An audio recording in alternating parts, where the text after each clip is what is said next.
राधे राधे, जय श्री कृष्णा। कैसे हो आप सभी लोग? आशा करती हूँ आप सभी मंगल में होंगे, स्वस्थ होंगे, अच्छे होंगे। आज का वीडियो बहुत ज़्यादा रिक्वेस्टेड वीडियो है। बहुत सारे लोगों ने मुझसे रिक्वेस्ट की थी कि दीदी इस ओरा के ऊपर वीडियो बनाओ, ओरा के ऊपर वीडियो बनाओ। तो आज आपकी सारी रिक्वेस्ट मैं पूरी करने जा रही हूँ और बनाने जा रही हूँ। अभी तक मैं ये कह सकती हूँ कि अभी तक मैंने जितनी भी वीडियो बनाई है, सबसे बेस्ट वीडियो है ये, सबसे बेस्ट वीडियो। आज मैं आपको वो जानकारी देने वाली हूँ जो शायद ही आपको कोई दे। मैं उसको योगा की लैंग्वेज में भी दूंगी, ज्योतिष विद्या की लैंग्वेज में भी दूंगी, ठीक है, शास्त्र में क्या इसका वर्णन है उसकी लैंग्वेज में भी दूंगी। अर्थात सबका समावेश मैं इस वीडियो में लेके आने जा रही हूँ। तो आज का टॉपिक है ओरा। हिंदी में उसको आभा मंडल कहते हैं, इंग्लिश में उसको ओरा कहते हैं, विज्ञान की भाषा में उसको इलेक्ट्रोमैग्नेटिक कहते हैं।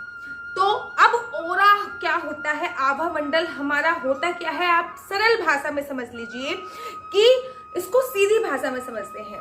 आपने देखा होगा कभी कभी हम किसी लोगों के पास जाते हैं या फिर किसी से मिलते हैं या फिर किसी के घर पे जाते हैं, बड़ी पॉजिटिव वाइब्रेशन आती है। कोई सामने से आ रहा होता है, उसको देख के ऐसा लगता है कि पता नहीं कितनी पॉजिटिव वाइब्रेशन उसके अंदर से आ रही है। हमें उससे बात करने का मन करता है। जब उससे हम बात करते हैं तो और भी हमें पॉजिटिव उससे वाइब्रेशन आती है। और कोई कोई लोग होता है जिसको देख के ही नेगेटिव वाइब्रेशंस आती है, देखते के साथ ही नेगेटिव वाइब्रेशंस आ जाती हैं। हम किसी के घर पे जाते हैं तो ऐसा लगता है कि मानो कितना अच्छा घर है, वाओ कितना अच्छा घर है, कितनी पॉजिटिव वाइब्रेशंस आ रही है, हल्की हल्की सी खुशबू आ रही है। उन लोग सभी लोगों के घर वालों का नेचर बड़ा ग्रेट है, वहां पे रहते हैं तो मतलब बहुत पॉजिटिवनेस फील होती है।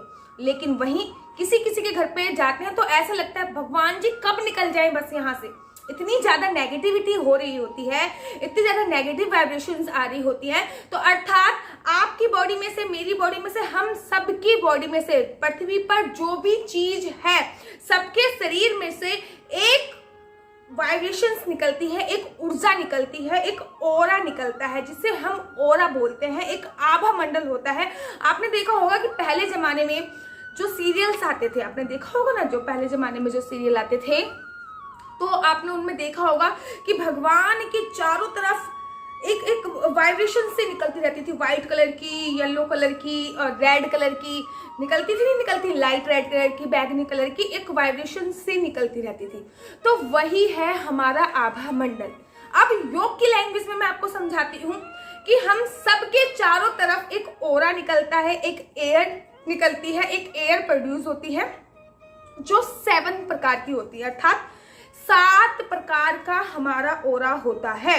अब वो डिपेंड करता है अवर कर्मास, वो डिपेंड करता है हमारा नेचर, वो डिपेंड करता है कि हम क्या सोच रहे हैं, क्या नहीं सोच रहे। इन सभी बातों के ऊपर हमारा ओरा निर्भर करता है।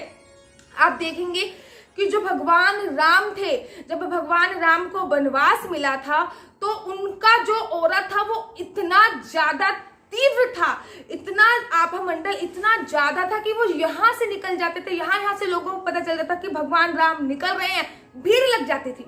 भगवान श्री कृष्ण को आप ले लीजिए, भगवान श्री कृष्ण जी जब उन्होंने वृंदावन को छोड़ के जब वो मथुरा में आए थे, मथुरा में आके जब उन्होंने कंस को मारा था, तो जब वो मथुरा में आ रहे थे और मथुरा की जब वो गलियों में घूम रहे थे, उनको देखने के लिए गोपियां उतावली हो रही थी, कोई ऊपर से देख रही थी, क्योंकि श्री कृष्ण जी का आभा मंडल इतना तीव्र था। अब आप कहोगे दीदी ये सब तो भगवान है, आप भगवान की बातें बता रही हो, हम इंसानों के बारे में बताओ। तो इंसान का सीधा साधा मैं उदाहरण दे रही हूँ, स्वामी विवेकानंद जी। स्वामी विवेकानंद जी का आभा मंडल इतना तीव्र, इतना स्ट्रॉन्ग था। वैसे मैं आपको एक बात बताऊं, हम लोगों का जो आभा मंडल होता है वो 2 से 3 फुट का होता है। तभी बोला जाता है ना 2 फुट की दूरी या 3 फुट की दूरी बहुत जरूरी है। 2 से 3 फुट का आभा मंडल होता है हमारा, इससे ज्यादा का नहीं होता एक आम इंसान का। लेकिन स्वामी विवेकानंद जी का जो आभा मंडल था वो 300 फुट का था, 300 फुट का उनका आभा मंडल था। तभी पूरी दुनिया उनके पीछे थी। मात्र 33 वर्ष की आयु में उन्होंने विश्व में जो अपनी छवि बनाई थी, भगवा वस्त्र में जो अपनी छवि बनाई थी, उनका कहना ही क्या था। भगवान बुद्ध हो गए, शिव भगवान हो गए, बता होगा कि हम कहते हैं कि कोई कोई जो साधु संत महाराज जी होते हैं, कहते हैं पूजा करवा लो, पाठ कर लो। साधु संत महाराज जी सीरियल में देखा होगा कि वहीं पे बैठे बैठे साधु संत महाराज जी हमारा काम कर देते थे। क्यों? क्योंकि साधुओं का जो ओरा होता है, साधु संत, सच्चे साधु संत, नकली साधु संतों की मैं आपको बात नहीं कर रही हूँ, जो सच्चे साधु संत होते हैं वो वहीं से बैठे बैठे यहाँ पे हमारा कार्य कर देते हैं। क्यों? क्योंकि जो उनका ओरा होता है वो 3000 फुट तक का होता है। पहले जमाने का जो होते थे उनका ओरा 3000 फुट तक का भी होता है। तो अर्थात उनकी जो वाइब्रेशंस आ रही है, उनमें से जो ऊर्जा निकल रही है वो इतनी प्रबल है, इतनी तीव्र है, इतनी अच्छी है कि वो वहां से बैठ के मंत्र जाप कर रहे हैं और हमें फायदा यहाँ पे हो रहा है। अब आपने बहुत सारे लोगों को देखा होगा, मैं वृंदावन में, मेरा एक निवास स्थान है तो वृंदावन में मैं अक्सर जाती रहती हूँ, तो आपने बहुत सारे लोगों को वृंदावन में ही देखा होगा, बहुत सारे साधु संतों को, वो अपने पैर नहीं छुआते हैं बिल्कुल भी। मतलब पैर, मेरा कहने का मतलब नहीं कि पैर नहीं छुआते, अपने पैर को हमेशा ढक के रखते हैं। या तो आप राजेंद्र दास जी को ले लीजिए, ऐसे ऐसे बड़े बड़े जो संत हैं जितने भी हैं, आप मुरारी बापू जी को ले लीजिए, ये लोग कभी भी अपने पैर छुआते नहीं है। छुआएंगे तो उसके ऊपर एक उन्होंने कपड़ा रखा होगा अपने पैरों के ऊपर। क्यों? क्योंकि हमारे पैरों में और हाथों में से बहुत स्ट्रांगली वाइब्रेशंस निकलती हैं। लोग सोचते हैं कि अगर हम अपने पैर छुआ लिए, पैरों की उंगलियां या फिर हाथों की उंगलियां किसी ने स्पर्श कर ली, तो फिर हमारी जो पूरे दिन की दिनचर्या की, जो पूरे दिन हमने प्रभु का नाम लिया है, वो सब क्षीण हो जाएगा, क्योंकि वो वाइब्रेशंस उसके पास चली जाएंगी। तो आप शुद्ध भाषा में समझ लिए कि आपके चारों तरफ जो एक एयर है, आपके चारों तरफ जो एक वाइब्रेशंस है, आपके चारों तरफ जो एक ऊर्जा है, जिसको जो हमारी थिंकिंग, हमारी सोच पर निर्भर करती है, हमारे कर्माश पर निर्भर करती है, उसी के अनुसार हमारा ये आभा मंडल बनता है, उसी के अनुसार हमारा ये आभा मंडल तैयार होता है। अब आभा मंडल 7 टाइप्स का होता है। अच्छा, जैन जो टैक्स होते हैं, जैन जो लोग होते हैं, वो 6 टाइप का बताते हैं, लेकिन बेसिकली जो मैंने योग में पढ़ा है, योगा के टेक्स्ट में ग्रहण सरिता और हठ योग प्रदीपिका में मैंने इसका वर्णन सुना है। तो ये 7 प्रकार का ओरा मैंने जो पढ़ा है वो 7 प्रकार का ओरा होता है। मैं आपको ओरा कितने प्रकार के होते हैं उससे समझने से पहले आपको समझना पड़ेगा हमारी बॉडी में कितने होते हैं चक्र? 7। हमारी स्किन जो होती है, ये त्वचा है, कितनी लेयर होती है? 7। दिन वार में कितने वार होते हैं? 7। इंद्रधनुष में कितने रंग होते हैं? 7। तो हमारा ओरा भी 7 प्रकार का होता है। हमारा 7 प्रकार का ओरा होता है। और 7 प्रकार के ओरे में से काला, हरा, नीला, पीला, नारंगी, लाल और सफेद, ये हमारे 7 प्रकार के ओरे हैं। इसमें से हरा, नीला और काला जो ओरा है वो नेगेटिव ओरे में आता है। पीला, नारंगी, लाइट रेड और सफेद रंग का जो ओरा होता है वो पॉजिटिव ओरे में आता है। तो मैंने आज अभी आपको एक्सप्लेन करा कि ओरा कितने प्रकार के होते हैं। अब हम कैसे डिफाइन करेंगे कि अब आप लोग मुझसे पूछोगे कि दीदी क्या हम ओरा देख सकते हैं? डेफिनेटली यस, आप किसी का भी ओरा महसूस कर सकते हैं। इनफैक्ट मैंने तो हजारों लोगों का ओरा फील किया होगा। ये नहीं कि टॉकिंग वे से मैं किसी से मिल रही हूँ, मैं किसी से बात कर रही हूँ तो फिर मैंने किसी का ओरा फील कर लिया, वो तो एक अलग मेथड है। लेकिन जब मैं लोगों को योग कराती हूँ, जब मैं प्राणायाम कराती हूँ, जब मैं मेडिटेशन कराती हूँ, जब मैं ब्राह्मणी प्राणायाम कराती हूँ, तो बहुत सारे लोगों के मेरे को सिर पे हाथ रखना होता है, तो उनकी वाइब्रेशन चेक करनी होती है कि आखिर कैसी वाइब्रेशंस निकल रही है, तो वो ओरा होता है। आप कैसे ओरा चेक कर सकते हैं? ओरा चेक करने का मैं बिल्कुल सिंपल तरीका आपको बताने जा रही हूँ कि आपका ओरा कितना लंबा है, कितने फुट का है।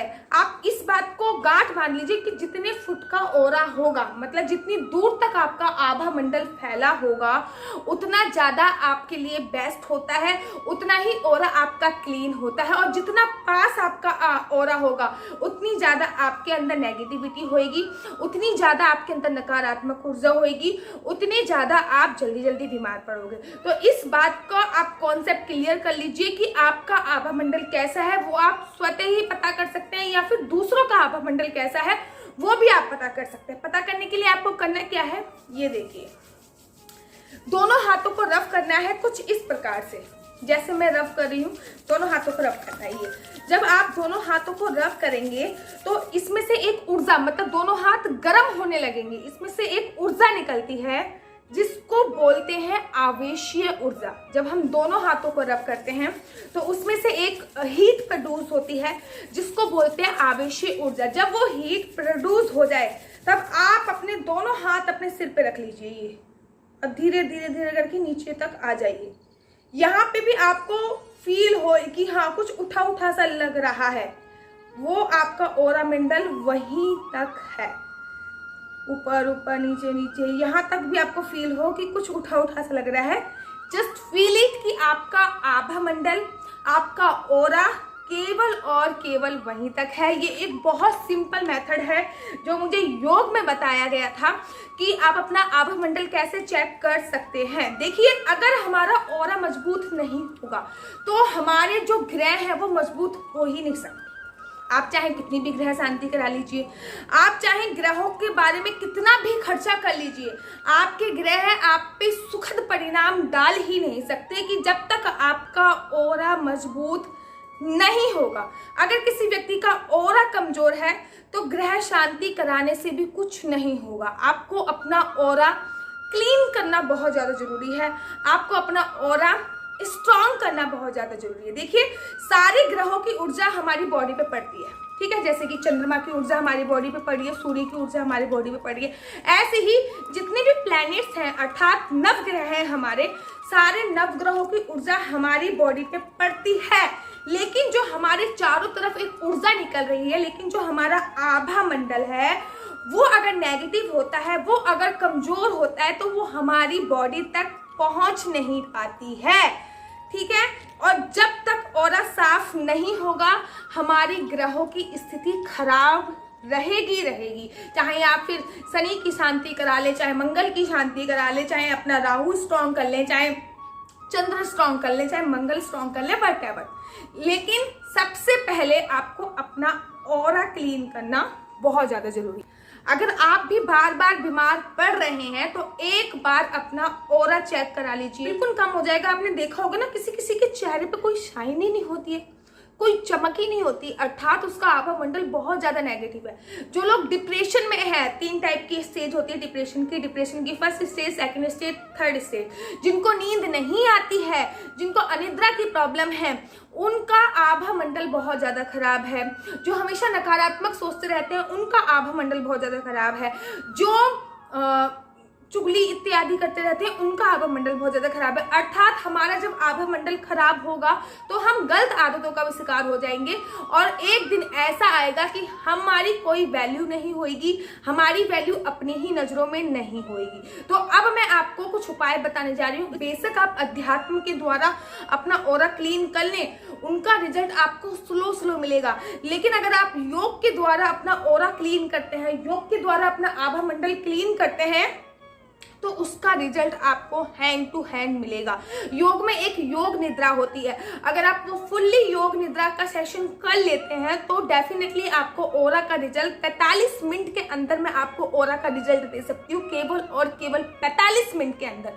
तो चलिए कुछ मैं आपको ऐसे सोल्यूशन बता रही हूँ जिससे आप अपना आभा मंडल स्ट्रॉन्ग कर सकते हैं, जिससे आप अपना ऑरा स्ट्रॉन्ग करते हैं। नंबर 1, नींबू के पानी से नहाना शुरू कर दीजिए और उस पानी में थोड़ा सा, अगर 1 चुटकी आप नमक डाल सकते हैं समुद्री तो कहना ही क्या है।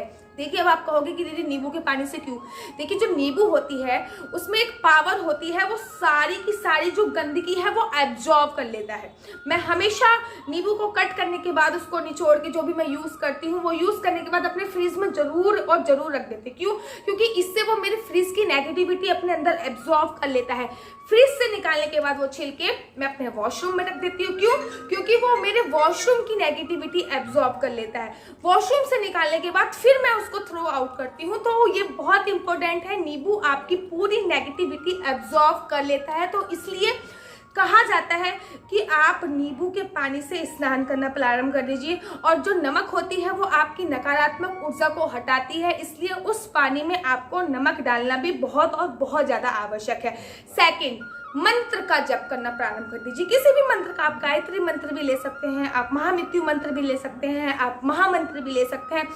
मंत्र का जप करना प्रारंभ कर दीजिए। जप क्या होता है? जकारो जन्म विच्छेदा पखारो पाप नाशता, अर्थात जप करने से हमारे जन्म जन्म के पापों के नाश हो जाते हैं। आपने देखा होगा कि पहले जमाने में जो ऋषि मुनि होते थे, जब वो भगवान का जप कर रहे होते थे, किसी भी सीरियल में देखा होगा कोई बच्चा जप कर रहा होता है या ऋषि मुनि जब जप कर रहे होते हैं तो राक्षस उन पे हमला करते हैं, लेकिन उनके चारों तरफ एक एयर बन जाती है और वो एयर जो होती है वो उस हमले को उन तक नहीं पहुंचती। जैसे कि उन्होंने कुछ फेंका अपना शस्त्र, लेकिन वो चारों तरफ एयर बनी पड़ी है, वो एयर उन तक नहीं आ पाती क्योंकि उसकी वाइब्रेशंस बड़ी पॉजिटिव हो जाती है। ठीक है, तो किसी भी मंत्र का जप करना चालू कर दीजिए। घर में आप अपने मंत्र चलाना चालू कर दीजिए। मैं हमेशा जब भी मैं कुकिंग करती हूँ तो मैं हमेशा मतलब भगवान का नाम चला लेती हूँ, गायत्री मंत्र चला लेती हूँ। कुछ भी मैं कुकिंग करते वक्त भगवान का नाम का स्मरण करते हुए कुकिंग करती हूँ। आपने देखा होगा हरि गुरुद्वारे में वाहे गुरु का नाम लेते हलवा बनता है, लंगर बनता है, कितना स्वाद लगता है। आपने देखा होगा भंडारे की सब्जी कितनी स्वाद लगती है। तो जब हम भगवान के नाम का स्मरण करते हुए भोजन बनाते हैं और उन भोजन को हम पाते हैं, उन प्रसाद को हम पाते हैं, उसकी वाइब्रेशन इतनी स्ट्रांग हो जाती है कि वो हमारा जो आभा मंडल है, जो हमारा ओरा है, वो हमारा क्लीन करना चालू हो जाता है। ठीक है, अब किसी से ना हैंडशेक करना बंद कीजिए। हैंडशेक जब आप करते हैं तो इसमें से हमारी वाइब्रेशंस निकलती हैं, हमारी ऊर्जा निकलती है। लोग अब बोल रहे हैं कि हाथ मत मिलाओ। भारत में तो प्राचीन पद्धति रही है, हमेशा ऐसी पद्धति रही है, लेकिन हमने अपनाया नहीं ना, हमने पाश्चात्य संस्कृति अपनाई, हमने हाथ मिलाना प्रारंभ कर दिया। मान लीजिए आपका ऑरा बहुत पॉजिटिव है, लेकिन आपने किसी व्यक्ति से हाथ मिलाया जिसका ऑरा बहुत नकारात्मक था, तो आपके ऑरे पे भी इफेक्ट पड़ेगा ही पड़ेगा, क्योंकि हमारी हाथों की उंगलियों से और हमारे पैरों की उंगलियों से वाइब्रेशंस निकलती हैं, ऊर्जा निकलती है, वो जो हमारी बॉडी में समाहित हो जाती है। किसी से हाथ मिलाना बंद कर दीजिए, पैर छुआना बंद कर दीजिए। खैर आज की जमाना बनाई है, मैं एंड ऑफ स्क्रीन पर लिंक दे दूंगी कि पैर छूने का एग्जैक्ट तरीका क्या है, पैर छूने का सही तरीका क्या है। मैंने इस पे ऑलरेडी एक वीडियो बना रखी है, आप जाके चेकआउट कीजिए। आजकल तो लोग घुटने को छू रहे हैं, तो भैया उनकी बुद्धि भी घुटनों में पहुंच गई है। पैर छूने का अपना एक तरीका होता है। ठीक है, लोगों से गले मिलना बंद कर दीजिए। ठीक है, लोग गले मिलते हैं, नहीं नहीं नहीं नहीं। ठीक है, दूसरों के कपड़े पहन के मांगना बंद कर दीजिए। मतलब दूसरों, आजकल बड़ा ट्रेंड चल गया है, आप दूसरों के कपड़े पहनना चालू कर देते। उनकी वाइब्रेशंस कहती है आपके, अगर मैंने ये चुन्नी पहन ली है ना, तो मेरी इस चुन्नी में मेरा ऑरा लग चुका है। अगर ये चुन्नी मैं किसी को दूंगी तो मेरी वाइब्रेशंस, मेरा ऑरा उस तक जा रहा है। ठीक है, अब क्या पता मेरा ऑरा नकारात्मक हो, तो इससे कुछ कह नहीं सकते ना कि नकारात्मक है या सकारात्मक। तो दूसरों के कपड़े अगर बहुत ही ज्यादा जरूरी है और आपको पहनना ही पहनना है तो उनको वॉश कर लीजिए, नींबू डाल के आपको वॉश करना है। अपने जितने भी आप अपने वस्त्र इत्यादि धो रहे हैं, ध्यान रखिए उन वस्त्रों में आधा नींबू डाल दीजिए। पूरी बाल्टी आपने कपड़े फुला दिए, उसमें आधा नींबू डाल लीजिए। इससे आपके वस्त्र में जितनी भी नेगेटिविटी होगी वो नींबू का जो रस है वो अब्सॉर्ब कर लेगा। नींबू के रस का पोंछा लगाइए, इससे आपके जो घर की नकारात्मक ऊर्जा होगी वो एब्जॉर्ब कर लेगा। ठीक है, खाना बनाते समय कोई भी मंत्र चला लीजिए, गायत्री मंत्र चला लीजिए, महामंत्र चला लीजिए, whatever as you like। कोई गाना चला लीजिए, कोई भजन चला लीजिए, फिल्मी गाने नहीं, कोई भजन चला लीजिए, जिससे उस खाने में पॉजिटिव वाइब्रेशंस आए। नंगे पैर घास पे चलना प्रारंभ कर लीजिए। क्या होता है जब हम नंगे पैर घास पे चलते हैं, तो मैंने आपसे बोला ना कि हमारे हाथों से और हमारे पैरों से वाइब्रेशंस निकलती हैं, तो जो घास की वाइब्रेशंस है वो आपके पैरों में लगेंगी और आपका ऑरा पॉजिटिव होना चालू हो जाएगा। अच्छा, ज्यादा से ज्यादा पानी पीना चालू कर दीजिए। अब आप दीदी कहोगे कि दीदी पानी से क्या संबंध है? देखिए, पानी का संबंध किससे है? चंद्र ग्रह से। चंद्र का संबंध किससे है?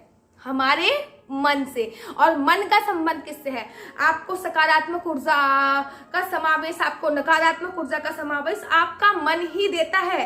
तो ठीक है, अगर आपका चंद्रमा स्ट्रांग रहेगा तो डेफिनेटली बात है कि आपका ऑरा भी क्लीन और क्लीन रहेगा। सूरज की रोशनी में जरूर बैठिए, रात को चांद जरूर देखिए। आपने देखा होगा पहले जमाने में लोग छत पे सोते थे, चांद को देखते देखते देखते देखते सो जाते थे, लेकिन आज के जमाने में फोन को देखते देखते देखते देखते सो जाते हैं। तो मंदिर जाना प्रारंभ कीजिए, मंदिर में दर्शन करने के तत्पश्चात मंदिर की जो पौड़ियां हैं उस पे बैठना प्रारंभ कीजिए, ठीक है। योग प्राणायाम करना प्रारंभ कीजिए। तो अगर आप चाहते हो कि मैं योग और प्राणायाम के द्वारा कैसा ऑरा क्लीन कर सकते हैं उसके बारे में बताऊं तो मुझे कमेंट बॉक्स में लिख के भेजिए, मैं उसके बारे में भी आपको बता सकती हूँ। तो अब मैं आपको बताती हूँ कि किसमें कितना ऑरा होता है, किसका कितना आभा मंडल होता है। बरगद के पेड़ के नीचे अगर आप बैठोगे ना तो बरगद के पेड़ का आभा मंडल 10 मीटर तक होता है। कुछ देर बरगद के पेड़ के नीचे बैठिए। कदम के पेड़ का 8.5, तुलसी का 6, नीम का 5.5, आमले के पेड़ का 4.5, आम का 3.5, पीपल के पेड़ का 3.5, कमल का जो फूल होता है उसका 6 मीटर तक का आभा मंडल होता है, गुलाब के फूल का 5.7 मीटर तक का आभा मंडल होता है। अब आप ये मत कर लेना कि दीदी गुलाब का फूल तोड़ के लेके आ जाऊं और रख लूं, नहीं, वो नेगेटिविटी फैलाता है। अगर गुलाब का पौधा किसी पौधे पे लगा है, गुलाब के पौधे पे लगा है, तब उसका आभा मंडल 5.7 होएगा, 5.5 उसका आभा मंडल तब होगा गुलाब के फूल का जब वो फूल किसी पेड़ पे लगा होगा, ठीक है, फूल की लाश में नहीं होगा क्योंकि इंसान की मृत्यु शरीर में 0% होता है, ठीक है। ध्यान देने वाली बात आपकी ये है, फूल में अगर होगा भी तो भैया वो एक दिन के लिए रहेगा बस, उसके बाद फिर वो नेगेटिविटी देना चालू कर देगा। तभी तो कहते हैं कि अगर कोई बुके देके गया है तो उसको 1 या 2 दिन तक ज्यादा अपने घर पे मत रखिए क्योंकि वो नेगेटिविटी फैलाने चालू कर देते हैं। आर्टिफिशियल फ्लावर्स मैं बहुत सारे घरों में जाती हूँ, देखती हूँ, आर्टिफिशियल फ्लावर्स लगे होते हैं, वो आपके घर का वास्तु खराब कर देते हैं, वो आपके घर का नेगेटिविटी प्रभाव बढ़ा रहे हैं। गाय का जो गोबर होता है वो उसमें तेरा होता है, कुछ नहीं कर सकते तो आप कपूर की धुनी जलाइए, मतलब कपूर एवरीडे आप अपने घर पे जलाइए जिससे आपके घर की वाइब्रेशंस क्लियर हो जाए, आपके घर आभा मंडल क्लियर हो जाए। नमक डाल के अगर आप पोंछा लगाएंगे तो फिर नमक में भी 4.8 आभा मंडल होता है, ठीक उसी प्रकार नींबू में भी 5.5 आभा मंडल होता है। अगर आप कुछ नहीं कर सकते कहा दीदी हमसे नहीं होगा जो आपने बता दिया, एक सरल सा उपाय बता दो, तो सरल सा उपाय ये है कि ये होता है आपका आज्ञा चक्र। यहाँ पे मेरा ये छोटा वाला तिलक दिख रहा है, ये बड़ा तिलक, जूम कर देती हूँ मैं, एकदम जूम से दिखाती हूँ आपको। ये है मेरा आज्ञा चक्र, ये छोटा तिलक दिख रहा है, ये आज्ञा चक्र है। इसको आपको अंगूठे से पुश करना चालू करना है, लाइक दैट, ये इसको पुश करना चालू कर दीजिए और यहाँ पे तिलक लगाना प्रारंभ कर दीजिए। चाहे आप कुमकुम का लगा सकते हो, चाहे आप चंदन का लगा सकते हो। अगर आप यहाँ पे तिलक लगाना प्रारंभ कर देंगे ना तो ये बात 100% सच है कि आपका ऑरा धीरे धीरे आप पे सकारात्मक प्रभाव देना चालू कर देगा। अगर आप चाहते हो कि मैं इस पे भी वीडियो बनाऊं कि योग के जरिए कैसा आप अपना आभा मंडल क्लीन कर सकते हैं, क्योंकि योग का मुझे बहुत अच्छा एक्सपीरियंस है, योग का मेरे से 11 से 12 साल का एक्सपीरियंस है। योग के द्वारा कैसे ऑरा क्लीन कर सकते हैं और ऑरे के ऊपर आप इसका सेकंड पार्ट भी देखना चाहते हैं और भी डिटेल में जानना चाहते हैं तो मुझे कमेंट में लिख के दीजिए। मैं कमेंट में आपको मुझे कमेंट करिए और मेरी वीडियो को लाइक शेयर सब्सक्राइब करना बिल्कुल भी मत भूलिए। मेरा चैनल सब्सक्राइब कीजिए और मेरे चैनल के साथ जुड़े रहिए। तब तक के लिए मुझे दीजिए इजाजत। राधे राधे, जय श्री कृष्णा, हरि बोल।